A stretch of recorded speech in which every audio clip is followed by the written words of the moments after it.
অনুভূতি শব্দকথায় আপনাদের স্বাগতম। দ্য সারপ্রাইজিং লাভ পর্ব ৬।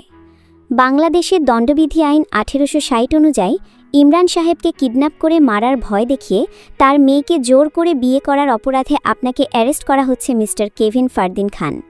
You are under arrest. পুলিশের মুখে এমন কথা শুনে কেভিন মুচকি হেসে বলে, কি বললেন? শুনতে পাইনি, আরেকবার বলুন তো। ইমরান সাহেবকে কিডন্যাপ করে মারার ভয় দেখিয়ে তার মেয়েকে জোর করে বিয়ে করার অপরাধে আপনাকে অ্যারেস্ট করা হচ্ছে মিস্টার কেভিন ফারদিন খান। আপনারা যে আমাকে অ্যারেস্ট করতে এসেছেন, আপনাদের কাছে কি প্রমাণ আছে? কেভিনের মুখে এমন কথা শুনে ইমরান বলে ওঠে, প্রমাণ আছে, আর আমি সেই প্রমাণ। শ্বশুর মশাই, আবাঙ্গালের মতো কথা বলা বন্ধ করেন। আপনি প্রমাণ না, আপনি হচ্ছেন সাক্ষী, আর আদালত শুধু সাক্ষী নয়, প্রমাণও চাই। Are you right officer? আপনি একদমই ঠিক কথা বলেছেন। তারপরও আমাদের কাছে যেহেতু অপহরণের কমপ্লেন আছে, সেহেতু আপনাকে আমাদের সাথে থানায় যেতে হবে। পুলিশের এমন কথা শুনে কেভিন কিছু বলতে যাবে, তার আগেই পিছন থেকে অরিন বলে ওঠে, ১ মিনিট অফিসার, ১ মিনিট। আপনারা আমার হাজব্যান্ডকে এইভাবে অ্যারেস্ট করতে পারেন না। পুলিশ অরিনের দিকে তাকিয়ে কিছু বলতে যাবে, তার আগেই অরিন আমার বলে ওঠে, আমার হাজব্যান্ডের নামে কমপ্লেন করা হয়েছে যে উনি আমাকে অপহরণ করে নিয়ে এসে জোর করে বিয়ে করেছে, তাই তো? এই কমপ্লেনটা ভুল। আমার হাজব্যান্ড আমাকে অপহরণ করে নিয়ে আসেনি। আমি নিজেই উনার সাথে এসেছি এবং নিজের ইচ্ছাই বিয়েটা করেছি। অরিনের মুখে এমন কথা শুনে ইমরান বলে ওঠে, কী সব আজে বাজে বলছিস অরিন? কেভিন তোকে ভয় দেখিয়েছে, তাই না? ভয়? তুই মিথ্যে কথা বলছিস। দেখ অরিন, ভয় পাওয়ার কিছু নেই। আব্বু আছি, তুই সত্যিটা বল। আব্বু, আমি সত্যিটাই বলছি। প্রথম দিকে আমি এই বিয়েটা মেনে নিতে না পারলেও এখন মেনে নিয়েছি। কেভিন ফারদিন খানকে আমি হাজব্যান্ড হিসেবে মেনে নিয়েছি। অরিন? বাকিটুকু উচ্চারণ করতে পারে না ইমরান। তার আগেই অরিন বলে ওঠে, পুলিশ অফিসারদেরকে নিয়ে চলে গেলে খুশি হতাম আব্বু। অরিন, তুই কি করছিস? তুই জানিস কেভিন সম্পর্কে তোর না। বাকিটুকু উচ্চারণ করতে পারে না ইমরান। তার আগেই অরিন বলে ওঠে, আব্বু, তোমার ভুল হচ্ছে। কেভিন ফারদিন খান আমার নানা না। ওনার সাথে আমার নানা বাড়ির কোনো সম্পর্ক নেই। ইমরান রেগে গিয়ে অরিনের গায়ে হাত তুলতে যাবে, ঠিক তখনই কেভিন ইমরানের হাত ধরে ফেলে। ইমরানের দিকে তাকিয়ে মুচকি হেসে বলে, নো শ্বশুর মশাই, নো। আমার সামনে আমার বউকে এইভাবে মারতে পারেন না। তুমি হয়তো ভুলে যাচ্ছ অরিন, আগে আমার মেয়ে, পরে তোমার বউ। মেয়ে ছিল বিয়ে আগে, এখন বিয়ে যেহেতু হয়ে গেছে, সেহেতু অরিন আমার বউ। এই কথা বলে ইমরানের হাত ছেড়ে দেয় কেভিন। পুলিশ অফিসারের দিকে তাকিয়ে বলে, মিস্টার অফিসার, আপনাদের মূল্যবান সময় নষ্ট করার জন্য আমার শ্বশুরমশাইয়ের পক্ষ থেকে আমি ক্ষমা চেয়ে নিচ্ছি। I am really sorry. Police officer ইমরানের দিকে তাকিয়ে বলে, ইমরান সাহেব, এইসবের কোনো মানেই ছিল না। শুধু শুধু আমাদের মূল্যবান সময় নষ্ট করলেন। আপনাদের মূল্যবান সময় নষ্ট করা হয়নি। আমি শিওর এই কেভিন আমার মেয়েকে ভয় দেখিয়েছে, তাই আমার মেয়ে মিথ্যে কথা বলছে। পুলিশ অরিনকে উদ্দেশ্য করে বলে, মিসেস খান, আপনাকে কি আপনার হাজবেন্ড ভয় দেখিয়েছে? আপনাকে যদি ভয় দেখিয়ে থাকে তাহলে আমরা আপনার নিরাপত্তার ব্যবস্থা করব, কিন্তু আমাদের সত্যিটা বলুন। আপনার বাবা যেমনটা বলছেন, কেভিন কি আসলেই তেমন কিছু করেছে কিনা? না মিস্টার অফিসার, তেমন কিছুই নয়। এইবার পুলিশ ইমরানের দিকে তাকিয়ে বলে, ইমরান সাহেব, শুধু আপনার কথার উপর ভিত্তি করে আমরা কেভিন ফারদিন খানকে অ্যারেস্ট করতে পারছি না। কেভিন যদি সত্যি সত্যি আপনাকে কিডন্যাপ করে মারার ভয় দেখিয়ে আপনার মেয়েকে জোর করে বিয়ে করে থাকে, তাহলে আগে তা প্রমাণ করুন। এই কথা বলে পুলিশ চলে যায়। ইমরান অরিনের হাত ধরে বলে, বাসায় চল। না আব্বু, আমি বাসায় যাব না। আমি এখানে আমার হাজবেন্ডের সাথে থাকব, কারণ বিয়ের পর জামাই বাড়ি মেয়েদের আসল বাড়ি হয়। অরিনের মুখে এমন কথা শুনে কেভিন ইমরানের হাত থেকে অরিনের হাত ছাড়িয়ে নিয়ে বলে, শ্বশুর মশাই, এইবার আপনি আসতে পারেন। আমি আমার মেয়েকে না নিয়ে যাব না। কেভিন কিছু বলতে যাবে, তার আগেই অরিন বলে ওঠে, দেখো আব্বু, শুধু শুধু ঝামেলা করো না। আমি তোমার সাথে যাব না। অরিন, তুই কিন্তু অনেক বড় ভুল করছিস বলে দিলাম। অরিন কেভিনের চোখের দিকে এক পলক তাকিয়ে বলে, আমি কোনো ভুল করছি না আব্বু, আমি যা করছি ঠিক করছি। তার মানে তুই আমার সাথে যাবি না? না আব্বু, যাব না। এটাই কি তোর শেষ কথা? ঠিক আছে তাহলে, তুই যে আমার মেয়ে তা আজ থেকে ভুলে গেলাম। ইমরান অরিনের দিকে এক পলক তাকিয়ে সামনের দিকে পা বাড়ায়। কেভিন পিছন থেকে বলে ওঠে, শ্বশুর মশাই, সাবধানে যাবেন। পথে কেউ কিছু দিলে খাবেন না। আমার শাশুড়ির জন্য নিয়ে যাবেন। অরিন কেভিনের বুকে ঘুষি মেরে বলে, উনি আপনার শ্বশুর বেয়াই না। আমি কি বলছি উনি আমার বেয়াই? আমার আব্বুর সাথে যেভাবে ফান করছেন, দেখে তো মনে হচ্ছে উনি আপনার শ্বশুর না, বেয়াই। কেভিন অরিনের কোমর জড়িয়ে ধরে অরিনকে নিজের কাছে টেনে নিয়ে বলে, যাই হোক, মাই ডিয়ার পুঁটি মাছ, একটু আগে যে কথাটা বললা, যেটা কি সত্যি? একটু আগে আমি কোন কথাটা বলছি নানা? কেভিন অরিনকে আরও শক্ত করে জড়িয়ে ধরে বলে, কেভিন ফারদিন খানকে ভালোবাসো আর তাকে হাজবেন্ড হিসেবে মেনে নিয়েছো। আসলেই কি এটা সত্যি? অবশ্যই নানা, এই কথাটা 100% মিথ্যে কথা। মানে আমি আপনাকে কোনোদিন ভালোবাসবো না আর হাজবেন্ড হিসেবেও মেনে নেব না। তাহলে পুলিশের সামনে হাজবেন্ড হাজবেন্ড বলে মিছিল দিচ্ছিলে কেন? আপনার বান্ধবীর কথা রাখতে। মানে? আপনি রুম থেকে বেরিয়ে আসার পর আপনার ফোনটা বেজে ওঠে। আমি ফোন হাতে নিয়ে দেখি আপনার বান্ধবী মানে আমার আম্মু কল দিয়েছে। আমি কলটা রিসিভ করি। আধা ঘন্টা আগে। আসসালামু আলাইকুম আম্মু, কেমন আছো? ওয়ালাইকুম আসসালাম আম্মু, ভালো আছি। তুই কেমন আছিস? আর কেভিন কোথায়? ভালো আছি। তোমার বন্ধু তো নিচে গেছে। শোন অরিন, তোকে কিছু কথা বলবো, মন দিয়ে শোন। বলো। তোর আব্বু পুলিশের কাছে গেছে কেভিনের নামে মামলা করতে। যে কোনো সময় পুলিশ কেভিনকে অ্যারেস্ট করার জন্য যেতে পারে। পুলিশ যদি কেভিনকে অ্যারেস্ট করতে আসে তাহলে তুই সব কিছু উল্টো বলবি। তুই কেভিনকে ভালোবেসে নিজের ইচ্ছায় বিয়ে করেছিস। আচ্ছা ঠিক আছে আম্মু। বর্তমান। ও আচ্ছা, এই ব্যাপার। আপনার বান্ধবীর কথা শুনে আমাকে বাঁচানো হয়েছে। শুধু এই জন্য পুলিশের সামনে হাজবেন্ড হাজবেন্ড করে মিছিল দিয়েছি। বান্ধবীর মেয়ের মনে কি আমার জন্য একটুও ভালোবাসা নেই? না, নেই। ভেবে বলছো কথাটা? ভেবে দেখো, যোগ্য জামাই হারালে কাঁদতে হবে আড়ালে। মোটেও কাঁদব না আমি। মাই ডিয়ার পুঁটি মাছ, আসলেই কি তোমার মনে আমার জন্য কোনো ভালোবাসা নেই? জানি না। এই কথা বলে একটা মুচকি হাসি দেয় অরিন। হেসেছ তার মানে ফেসেছ? বান্ধবীর মেয়ের মনে তাহলে আমার জন্য ভালোবাসা আছে? কখন বললাম আপনার জন্য আমার মনে ভালোবাসা আছে? মোটেও নেই। মাই ডিয়ার পুঁটি মাছ, আর কত মিথ্যে বলবা? আমি মিথ্যে বলছি না। তা আমি বেশ ভালো করেই বুঝতে পারছি। বুঝতে পারলে তো ভালোই। বাই দ্য ওয়ে, আমার খুব ক্ষুধা লাগছে। কি খাবা বলো? চা আর পরোটা খেতে ইচ্ছে করছে। ওকে, আমি এক্ষুনি অর্ডার দিয়ে দিচ্ছি। না না, বাইরের পরোটা আমি খাবো না, বাসায় তৈরি করেন। আমি তো পরোটা তৈরি করতে পারি না। ইউটিউব আছে না, ইউটিউব দেখে পরোটা তৈরি করেন। Good idea. কি গো, তোমাদের কাছে কি গল্পটা ভালো লাগছে না? দিন দিন রেসপন্স কমে যাচ্ছে কেন? তোমাদেরকে বেশি অপেক্ষা করাবো না বলে একদিন পর পর গল্প দিচ্ছি, একসাথে 2টা রানিং গল্প লিখছি, তাও রেসপন্স এত কম কেন? এমন করলে কিন্তু পর্ব দেরিতে দিব বলে দিলাম। বেশি বেশি রেসপন্স করো, ওকে? পর্ব 7, পরোটা তৈরি করার রেসিপি। ইউটিউবে গিয়ে চার্জ দিতেই শত শত রেসিপির ভিডিও এসে হাজির হয়। কেভিন একটা ভিডিওতে ক্লিক করে, ভিডিও শুরু হয়ে যায়।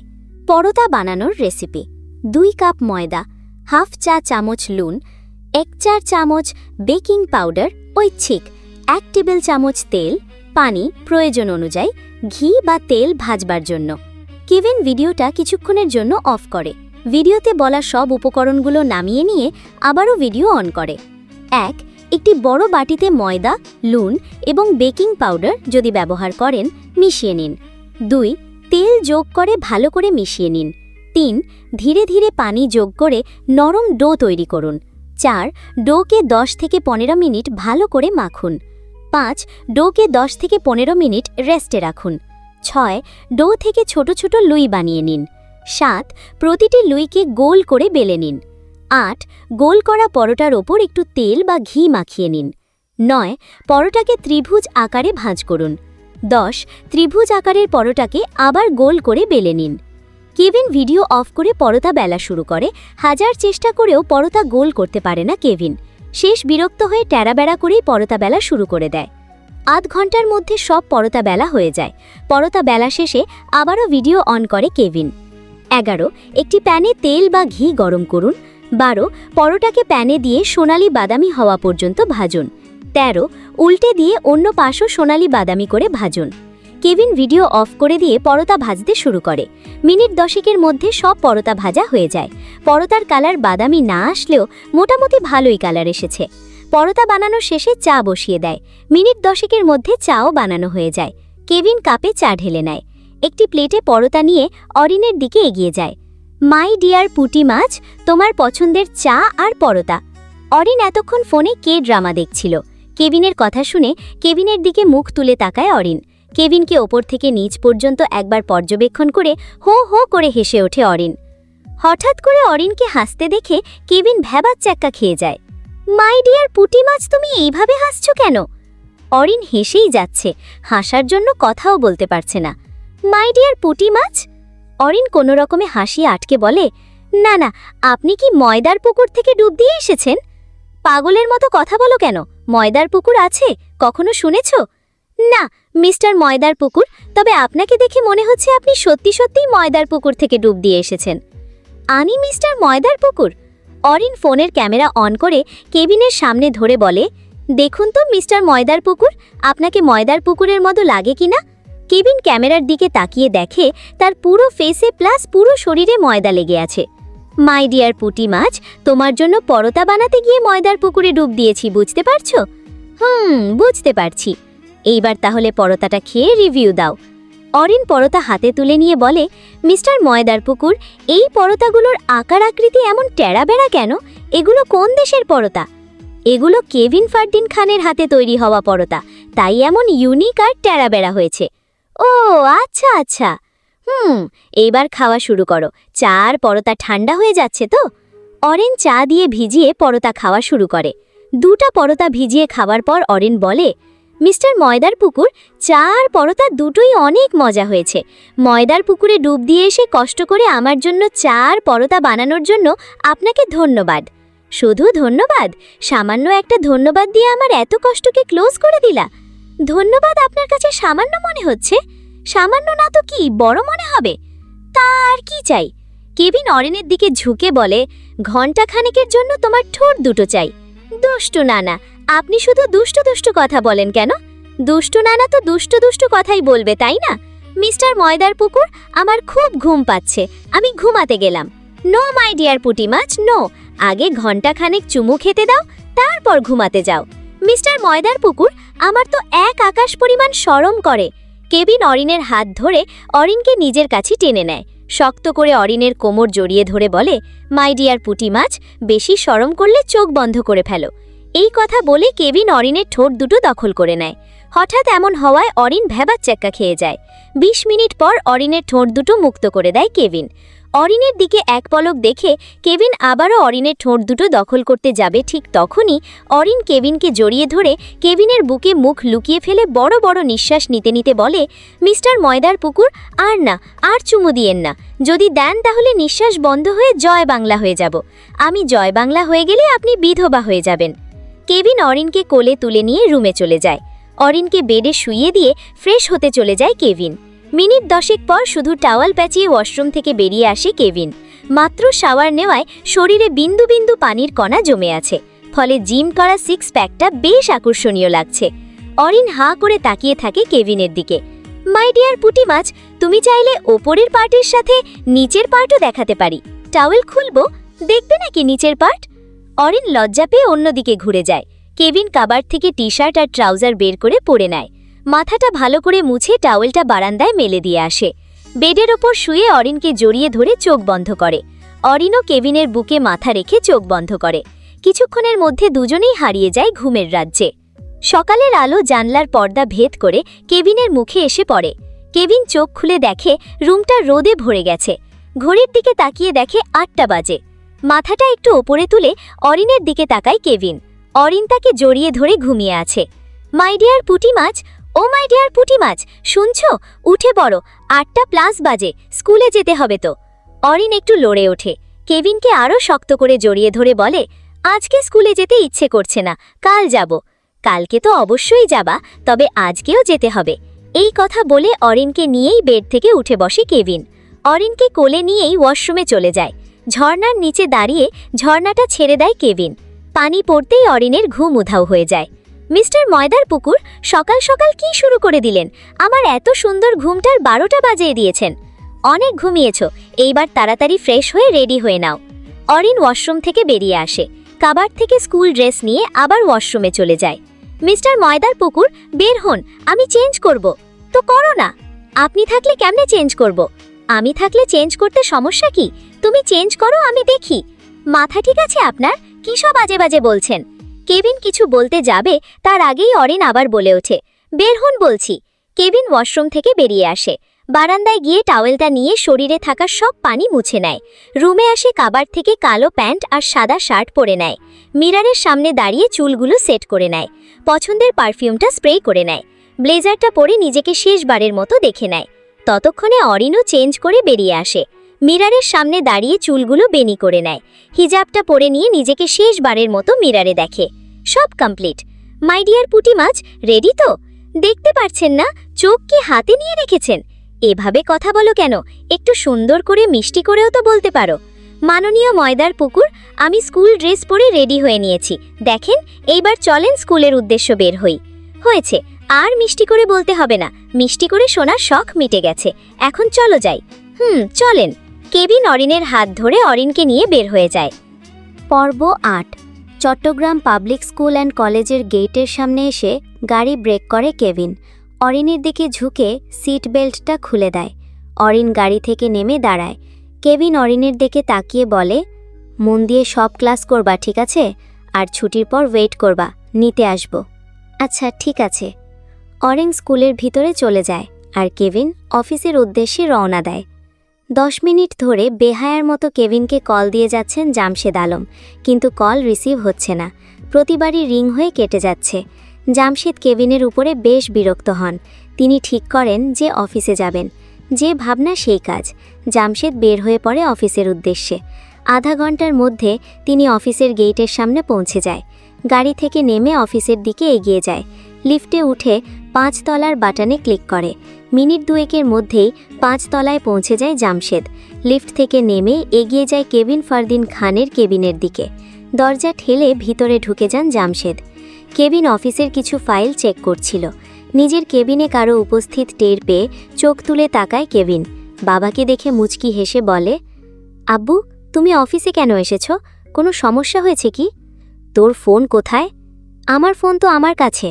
কই দেখি তো, তোর ফোন তোর কাছে আছে কিনা? কেবিন পকেট থেকে ফোন বের করে হাতে নেয়। হাতটা একটু ওপরের দিকে তুলে বলে, এই যে আমার বাকিটুকু উচ্চারণ করতে পারে না কেবিন। তার আগেই জামশেদ কেবিনের হাত থেকে ফোনটা নিয়ে শরীরের সব শক্তি দিয়ে ফ্লারে আচার মারে। মুহূর্তের মধ্যেই ফোনটা ভেঙে চুরমার হয়ে যায়। অপরদিকে বাবার এমন কাণ্ড দেখে হতবাক কেবিন। ফোন করলে যাকে পাওয়া যায় না তার কাছে ফোন থাকার চেয়ে না থাকাটাই ভালো। আব্বু, are you okay my food? 10 মিনিটে তোকে 100 বার কল দিয়েছি, কল রিসিভ করিসনি কেন? তোমাদের বৌমাকে নিয়ে বিজি ছিলাম, তাই রিসিভ করতে পারিনি। বৌমা? কিসের বৌমা? কোথাকার বৌমা? আমি এই বিয়ে মানি না। তোমার মানা না মানাতে আমার কিছুই যায় আসে না। কেমনে পারলি নাতনিকে বিয়ে করতে? একটুও লজ্জা করেনি? আব্বু, তুমি এখনও বিয়ে নিয়ে পড়ে আছো? আমি তো বাসরও সেরে ফেলছি। কেভিন, মুখ সামলে কথা বল। বর্তমানে তুই তোর বাবার সাথে কথা বলছিস, বেআইয়ের সাথে নয়। আমি জানি, আমি আমার আব্বুর সাথে কথা বলছি। তাহলে এমন কথা কোন মুখে বলছিস? কেভিন কিছু বলতে যাবে তার আগেই জামশেদ আবার বলে ওঠে, দেখ কেভিন, বিয়ে ছেলে খেলা না যে তুই যাকে ইচ্ছা তাকে বিয়ে করবি। বুঝার চেষ্টা কর। অরিন সম্পর্কে তোর নাতনি লাগে। নানা হয়ে নাতনিকে বিয়ে মানা যায় না, সমাজ ছিছি করবে। তুই অরিনকে ডিভোর্স। বাকিটুকু উচ্চারণ করতে পারে না জামশেদ। তার আগেই কেভিন বলে ওঠে, আমার হৃদয়ের গভীরে যার বসবাস, আমার প্রতিটি হৃদয় ধ্বনিতে যার নাম, যাকে ছাড়া আমি শূন্য, যাকে আমি নিজের থেকে বেশি ভালোবাসি, তাকে ডিভোর্স দেওয়ার কথা বলছো? অরিনকে ডিভোর্স দেওয়া মানে নিজেকে জ্যান্ত কবর দেওয়া। একটা কথা কান খুলে শুনে রাখো, অরিনের হাত যেহেতু একবার ধরেছি, সেহেতু শেষ নিঃশ্বাস পর্যন্ত ধরে রাখব। তাতে সমাজ কি বলল, ও কি বলল, এ কি বলল, তা দেখার বিষয় না। এই কথা বলে কেবিন বেল হয়ে যায়। কেবিনের যাওয়ার দিকে তাকিয়ে হতাশা প্রকাশ করেন জামশেদ। বিকেল 4:15। স্কুলের গেটের সামনে দাঁড়িয়ে আছে অরিন। কেবিনের জন্যই অপেক্ষা করছে। অরিন একবার হাতঘড়ির দিকে তাকাচ্ছে আর একবার রাস্তার দিকে তাকাচ্ছে, কিন্তু কেবিনের আসার নাম নেই। আরও 10 মিনিট পর কেবিন আসে। তড়িঘড়ি করে গাড়ি থেকে নেমে অরিনের সামনে গিয়ে দাঁড়ায়। কেবিনকে দেখে কোমরে হাত দিয়ে রাগী দৃষ্টিতে কেবিনের দিকে তাকায় অরিন। কেবিন কান ধরে অপরাধী সুরে বলে, লেট করার জন্য সরি রাঙাবো, আই এম রিয়েলি সরি। আর কখনো এমন লেট হবে না, প্রমিস। হয়েছে, আর সরি বলতে হবে না। কান ছেড়ে গাড়ির দরজাটা খুলে দেন। কেবিন গাড়ির দরজা খুলে দেয়। অরিন গাড়িতে উঠে বসলে কেবিন দরজা লাগিয়ে দেয়। গাড়ির অপর পাশে গিয়ে নিজেও গাড়িতে উঠে বসে। অরিনকে সিট বেল্ট পরিয়ে দিয়ে নিজেও পরে নেয়। অরিনের রাগী ফেসটার দিকে এক পলক তাকিয়ে গাড়ির ইঞ্জিন স্টার্ট দেয়। কেভিন গাড়ি ড্রাইভ করছে আর একটু পরপর অরিনের দিকে তাকাচ্ছে। রাঙাবু, তুমি কি জানো রাগলে তোমাকে আরও রাঙা রাঙা লাগে? এই দিন জানতাম না, এইমাত্র জানলাম। সন্ধে 7টা, অরিনকে পড়াতে বসেছে কেভিন। প্রথমে ম্যাথ বুঝিয়ে দেয়। মাই ডিয়ার বউ, ম্যাথ তো শেষ, এইবার বায়োলজি বইটা বের করো। কেভিনের কথা মতো অরিন বায়োলজি বই বের করে। স্কুলে পড়া কি দিয়েছে? 11তম অধ্যায়ের প্রজনন। প্রজনন তো একদমই সোজা, আমি বলছি তুমি মন দিয়ে শোনো। প্রজনন হলো জীবের বংশবিস্তারের প্রক্রিয়া। এটি জীবের একটি মৌলিক বৈশিষ্ট্য যা তাদের বংশধর তৈরি করতে সাহায্য করে। প্রজনন 2 ধরনের হতে পারে: যৌন প্রজনন, অযৌন প্রজনন। যৌন প্রজনন যৌন প্রজননে 2টি জীবের জিনগত উপাদান মিলিত হয়ে একটি নতুন জীব তৈরি হয়। এই প্রক্রিয়ায় পুরুষ ও স্ত্রী জীবের মধ্যে মিলন ঘটে এবং তাদের জিনগত উপাদান মিশ্রিত হয়। অযৌন প্রজনন অযৌন প্রজননে একটি জীব নিজেই নতুন জীব তৈরি করে। এই প্রক্রিয়ায় জিনগত উপাদানের মিলনের প্রয়োজন হয় না। প্রজনন প্রক্রিয়ার মাধ্যমে জীবের বংশবিস্তার ঘটে এবং নতুন প্রজন্ম তৈরি হয়। কেভিন বলছে আর অরিন হাঁ করে কেভিনের মুখের দিকে তাকিয়ে আছে। মাই ডিয়ার পুঁটি মাছ, প্রজনন কাকে বলে, কত প্রকার ও কি কি, এর কাজ কি তা ক্লিয়ার হয়েছে তো? হ্যাঁ, আমি এতক্ষণ কি বলছি বলো তো? প্রজনন কাকে বলে তা বলেছেন, নাকি অন্য কিছুও বলছি? অন্য কিছু আর কি বলছেন, আমি তো শুনতে পাইনি। বুঝতে পারছি, এইভাবে মুখে বললে তুমি বুঝবে না, তোমাকে প্র্যাকটিক্যাল করে বুঝিয়ে দিতে হবে। এই কথা বলে কেভিন অরিনকে নিজের কাছে টেনে নেয়। অরিনের একদম কাছে গিয়ে বলে, মাই ডিয়ার পুঁটি মাছ, তোমাকে প্রজনন অধ্যায় পড়াতে গিয়ে আমার ডিএনএ উত্তেজিত হয়ে গেছে। নিজেকে আর কন্ট্রোল করতে পারছি না। এখন তোমার সাথে যা হবে তাতে তোমার কষ্ট হবে। একটু কষ্ট করে সব সহ্য করে নিও, কেমন? আই প্রমিস, লিমিটের মধ্যে থাকার চেষ্টা করব।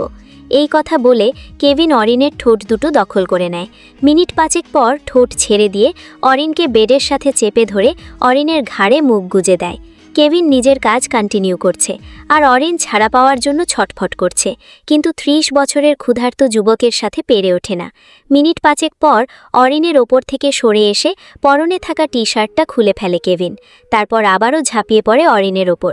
কেভিন যত গভীরে যাচ্ছে অরিনের চিৎকার ততই বাড়ছে। অরিনের চিৎকার রুম ভেদ করে পাহাড়ের মাঝখানে বাড়ি খাচ্ছে। পাহাড়ও কেঁপে উঠছে, তবে সেই চিৎকার কেভিনের কানে পৌঁছচ্ছে না। কেভিনের চোখ মুখে ক্ষুধার ছাপ আর তীব্র আবেগ। অরিনের শরীর কেভিনের শরীরের সাথে মিশে যাচ্ছে। কেভিনের ঠোঁট অরিনের সারা শরীর জুড়ে ঘুরে বেড়াচ্ছে। কেভিন অরিনের শরীরের যেখানে স্পর্শ করছে সেখানেই ক্ষত হয়ে যাচ্ছে। যন্ত্রণায় অরিনের চোখ দিয়ে অনবরত গড়িয়ে পড়ছে নোনা জল।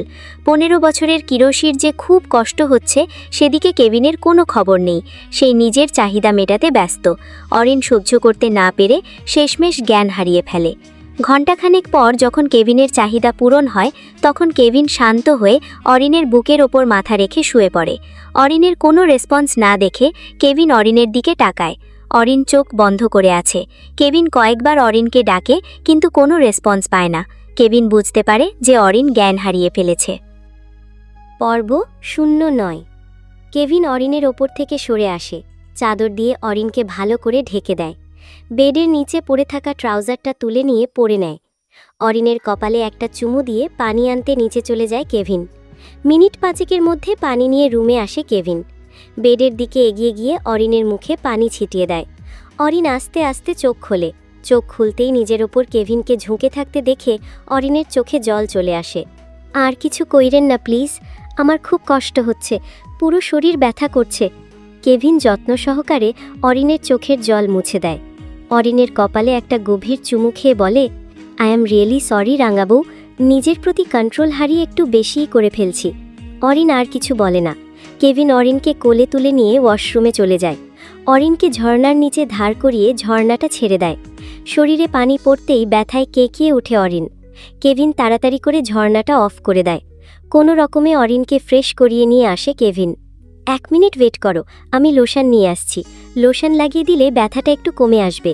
এই কথা বলে ড্রেসিং টেবিলের দিকে এগিয়ে যায় কেভিন। ড্রয়ার খুলে লোশন নিয়ে এসে অরিনের পাশে বসে।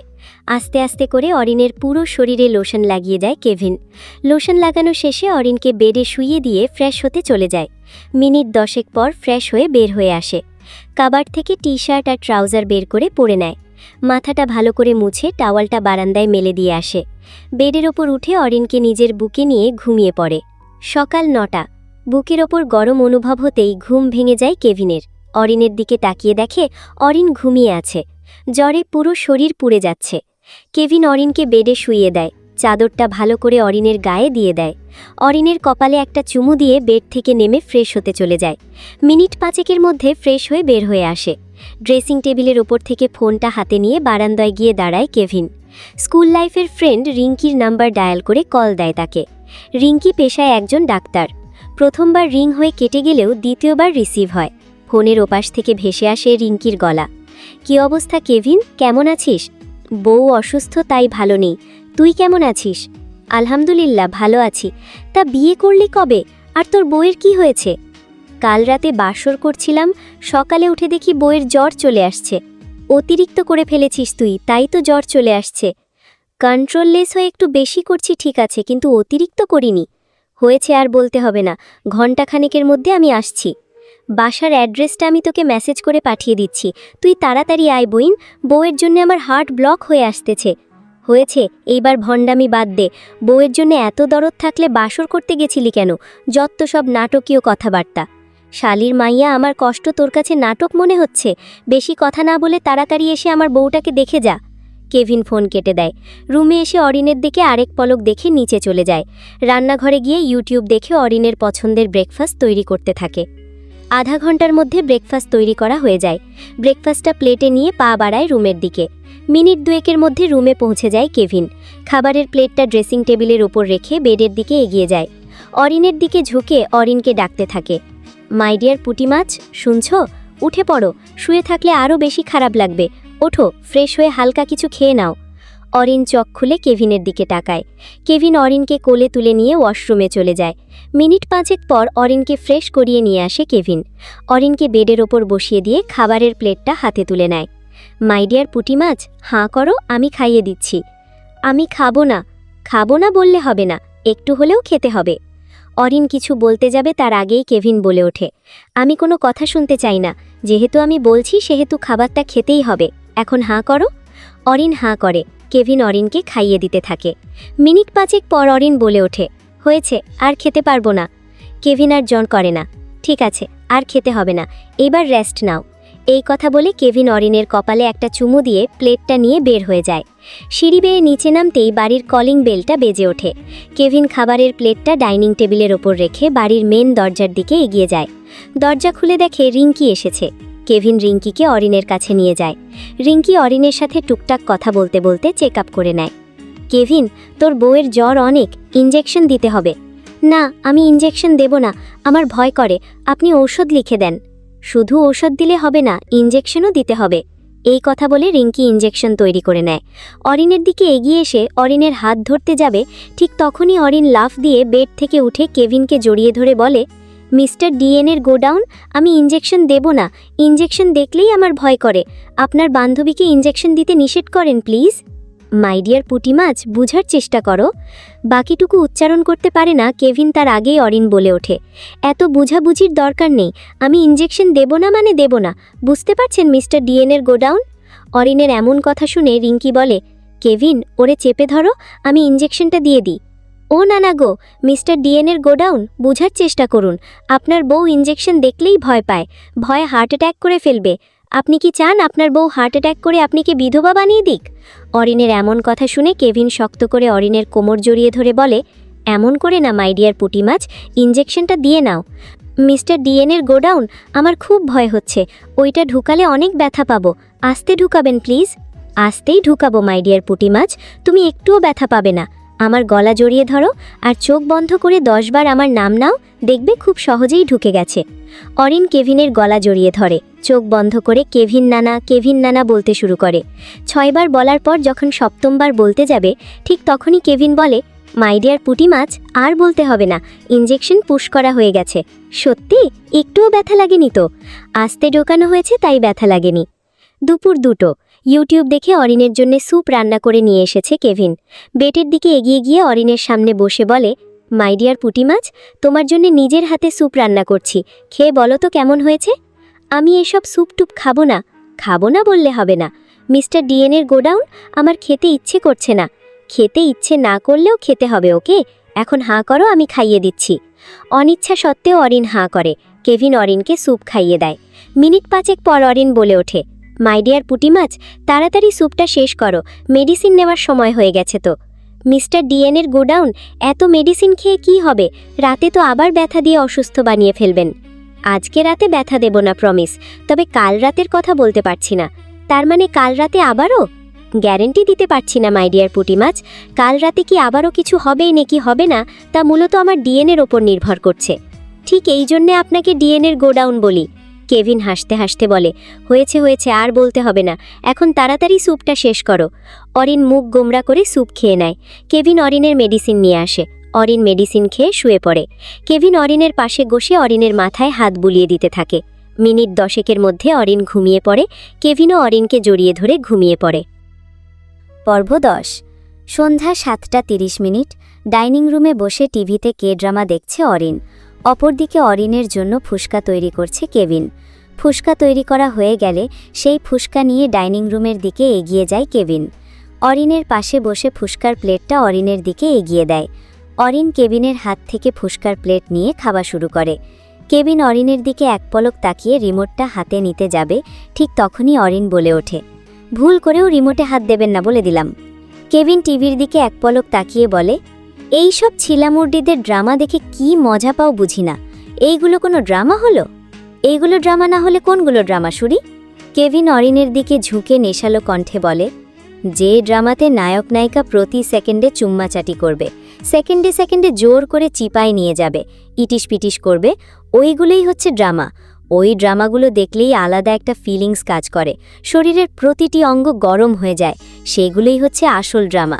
দুষ্টু বেডা, সবসময় এইসব দুষ্টু কথা বলেন কেন? দুষ্টু বেডা তো দুষ্টু কথাই বলবে, তাই না মাই ডিয়ার পুঁটি মাছ? বেশি কথা বলেন, আর একটাও কথা বলবেন না বলে দিলাম। আর ডিস্টার্ব করার চেষ্টা মোটেও করবেন না বলে দিলাম। তাহলে কি করব? চুপ করে বসে কে ড্রামা দেখতে থাকেন। কেভিন চুপ করে বসে অরিনের সাথে কে ড্রামা দেখতে থাকে। মিনিট 5 পর নায়ক নায়িকার একটা রোমান্টিক সিন আসে, যে সিনে নায়ক নায়িকার ঠোঁটে ঠোঁট ডুবিয়ে দিয়েছে। তা দেখে অরিন চোখ বন্ধ করে ফেলে, আর কেভিন জোরে জোরে নিঃশ্বাস নিতে থাকে। মাই ডিয়ার পুঁটি মাছ, বেডরুমে চলো। কেন? আর আপনি এইভাবে বড় বড় করে নিঃশ্বাস নিচ্ছেন কেন? আপনি ঠিক আছেন তো? না, আমি ঠিক নেই। এবার চলো বেডরুমে যাই, নিজেকে আর কন্ট্রোল করতে পারছি না। কেভিনের কথার মানে বুঝতে পেরে কেভিনের কাছ থেকে দূরে সরে যায় অরিন। অরিনকে দূরে সরে যেতে দেখে কেভিন বসা থেকে উঠে দাঁড়ায়। এক পা করে অরিনের দিকে এগিয়ে যেতে থাকে। কেভিনকে এগোতে দেখে অরিন পিছিয়ে যেতে থাকে। কয়েক পা পিছিয়ে যেতেই কেভিন অরিনকে ধরে ফেলে। অরিনের কোমর জড়িয়ে ধরে অরিনকে নিজের সাথে মিশিয়ে নেয়। দেখুন মিস্টার ডিএনের গোডাউন, আমার শরীর কিন্তু এখনও পুরোপুরি সুস্থ হয়নি। আমার ডিএনএতে ভিটামিন আছে, সাপ্লাই দিলে সুস্থ হয়ে যাবে। দেখুন মিস্টার ডিএনের গোডাউন, আজকে যদি জোর করে কিছু করার চেষ্টা করেন তাহলে কিন্তু আপনি আমার ভালোবাসা কখনই পাবেন না। দেহ পেলেই হবে, ভালোবাসা লাগবে না। ভালোবাসা দিয়ে কোন বালটা ফালাবো শুনি? এই কথা বলে অরিনের ঠোঁট দখল করে নেয় কেভিন। কেভিনের থেকে ছাড়া পাওয়ার বৃথা চেষ্টা করে যাচ্ছে অরিন, কিন্তু পুরুষালী শক্তির সাথে পেরে ওঠে না। মিনিট 10 পর অরিনের ঠোঁট ছেড়ে অরিনকে কোলে তুলে নেয় কেভিন। মাই ডিয়ার পুঁটি মাছ, চলো বেডরুমে গিয়ে বাকি পারফরমেন্সটা করি। না, আমি বেডরুমে যাব না। বেডরুমে গেলেই আপনি আমাকে আবার অসুস্থ বানিয়ে ফেলবেন। বেডরুমে যেহেতু যাবা না, সেহেতু এখানেই পারফরমেন্সটা শুরু করি। কি বলো মাই ডিয়ার পুঁটি মাছ? না, আমি কোনো পারফরমেন্সে অংশগ্রহণ করতে চাই না। না বললে তো হবে না রাঙাবো। এই কথা বলে ডাইনিং রুমে থাকা সোফায় অরিনকে শুইয়ে দেয় কেভিন। পরনে থাকা টি শার্টটা খুলে ছুঁড়ে মারে ফ্লোরে। অরিনের গলা থেকে ওড়নাটা সরিয়ে অরিনের 2 হাত চেপে ধরে অরিনের ঘাড়ে মুখ বসিয়ে দেয় কেভিন, আর অরিন চোখ বন্ধ করে কেভিনের স্পর্শে মিশে যায়। সোফায় শুয়ে থাকা অবস্থায় কেভিন অরিনকে নিজের বাহু ধরে আবদ্ধ করে নেয়। অরিনের নিঃশ্বাস ভারী হয়ে আসে, আর কেভিনের দুষ্টুমি বাড়তেই থাকে। স্পর্শ গভীর হতে থাকে। ঘণ্টাখানেক পর কেভিন কিছুটা বিরক্ত কণ্ঠে বলে, অরিন, ফ্লোরে আয়, সোফায় পারফরমেন্স করতে একটু অসুবিধে হচ্ছে। অরিন কিছু বলে না। অনেক তো বেড আর সোফায় পারফরমেন্স করলাম, এবার ফ্লোর পারফরমেন্স করব, ফ্লোরে আয়। এই কথা বলে অরিনকে ফ্লোরে শুইয়ে দেয় কেভিন। তারপর আবারও অরিনের ওপর ঝাঁপিয়ে পড়ে। লিমা জামশেদের দিকে মেডিসিন আর পানি এগিয়ে দিয়ে জামশেদের মুখোমুখি বসে। আর কতদিন ছেলের ওপর এভাবে রাগ করে থাকবেন? যা হওয়ার তো তা হয়ে গেছে, তাই না? তাছাড়া কেভিন অরিনকে খুব ভালোবাসে। আমরা ওর ওপর রাগ করে থাকলেই যে সেই অরিনকে ছেড়ে দিবে এমনটা নয়, কিন্তু আমাদের উচিত ওদের বিয়েটা মেনে নেওয়া। তাছাড়া কেভিন তো অরিনের নিজের নানা নয়, এমনকি চাচাতো, ফুপাতো, খালাতো, মামাতো যা যা আছে তার কোনো নানা নয়। অরিন দুষ্টুমি করেই কেভিনকে নানা ডাকে, ব্যাস এতটুকু। তাহলে ওদের বিয়েটা মেনে নিতে সমস্যা কোথায়? জামশেদ চুপ করে থেকে লিমার বলা কথাটা ভাবতে থাকে। আসলেই তো, কেভিন অরিনের নানা নয়। অরিনের বাড়ি বা ওর নানা বাড়ির সাথে তো কেভিন কিংবা আমাদের কোনো রক্তের সম্পর্ক নেই বা আত্মীয়তারও সম্পর্ক নেই, শুধু প্রতিবেশী নামক একটা ছোট্ট সম্পর্ক। লিমার কথাই তো যুক্তি আছে। চুপ করে থেকে কি ভাবছেন? তোমার বলা কথাটাই ভাবছি। তোমার কথায় যুক্তি আছে দেখছি। আমি সবসময় যুক্তিসম্মত কথাই বলি। ঠিক আছে, যাও, তোমার ছেলে আর ছেলের বউকে আমি মেনে নিলাম। শুধু আমরা মেনে নিলে তো হবে না, তাই না? অরিনের বাবা মায়েরও তো মেনে নিতে হবে। ঠিক বলছো তুমি, কিন্তু ইমরান কি এত সহজে মেনে নিবে? বুঝিয়ে বললে ঠিকই মেনে নিবে। আমরা কালকে ওদের বাসায় যাব আর ব্যাপারটা বুঝিয়ে বলবো। জামশেদ লিমার দিকে পানির গ্লাসটা এগিয়ে দিয়ে বলে, ঠিক আছে ম্যাডাম, আপনার কথায় তাহলে থাকলো। আমরা কালকে বেআই বারু দিয়ে বেআই আর বেআইনকে বিষয়টা বুঝিয়ে বলবো। জামশেদের কথা শুনে লিমা হেসে ফেলে। তা দেখে জামশেদ আবার বলে, ম্যাডাম, অনেক রাত হয়েছে, পানির গ্লাসটা রেখে এসে ঘুমিয়ে পড়েন। জামশেদের কথায় লিমা সাই জানায়। সকাল 10টা। জামশেদ আর লিমা এইমাত্র অরিনদের বাসার সামনে এসে পৌঁছেছে। গাড়ি থেকে নেমে দুজনেই বাড়ির দিকে এগিয়ে যায়। বাড়ির কলিং বেল চাপার মিনিট দুয়েক পর ইসমি দরজা খুলে দেয়। দরজার বাইরে জামশেদ আর লিমাকে দেখে সালাম দেয়। আসসালামু আলাইকুম। ওয়ালাইকুম আসসালাম। কেমন আছিস? আলহামদুলিল্লাহ ভালো। আপনারা কেমন আছেন? আলহামদুলিল্লাহ ভালো। বাইরে দাঁড়িয়ে আছেন কেন? ভিতরে আসুন না। জামশেদ আর লিমা বাড়ির ভিতরে যায়। ইমরান ডাইনিং রুমে থাকা সোফায় বসা ছিল। জামশেদ আর লিমাকে দেখে সালাম দেয়। দুজনেই সালামের উত্তর দিয়ে ডাইনিং রুমে থাকা সোফায় বসে। দেখো ইমরান, আমরা এখানে এসেছি একটা কথা বলতে। কি কথা? দেখো, আমি ঘুরিয়ে ফিরিয়ে কথা বলতে পারি না, সো যা বলার সোজা ভাষায় বলি। আমরা এখানে এসেছি কেভিন আর অরিনের বিয়ের ব্যাপারে কথা বলতে। এই ব্যাপারে আমি কোনো কথাই বলতে চাচ্ছি না। ইমরানের কথা শেষ হতেই ইসমি বলে, ওনারা কি বলতে চায় তা আগে শুনুন না, তারপর না হয় আপনি আপনার মতামত দিয়েন। লিমা আর জামশেদ মিলে ইমরানকে বোঝাতে থাকে কেভিন আর অরিনের মধ্যে যে কোনো রক্তের সম্পর্ক বা আত্মীয়তার সম্পর্ক নেই, আছে শুধু প্রতিবেশী নামক একটা ছোট্ট সম্পর্ক। সব শুনে ইমরান বলে, দেখুন, আমি মানছি আমাদের মধ্যে আর আপনাদের মধ্যে কোনো সম্পর্ক নেই, কিন্তু কেভিন তো ইসমির স্কুল লাইফের ফ্রেন্ড। মায়ের ফ্রেন্ডের সাথে বিয়ে, এটা কেমনে কি? তাছাড়া অরিন কেভিনকে নানা ডাকে, যাকে নানা ডাকে তাকে বিয়ে?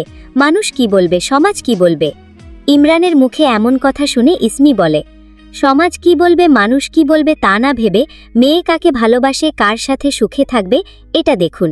কেভিনের সাথে অরিন সুখেই থাকবে। ইমরান ইসমির দিকে তাকায়।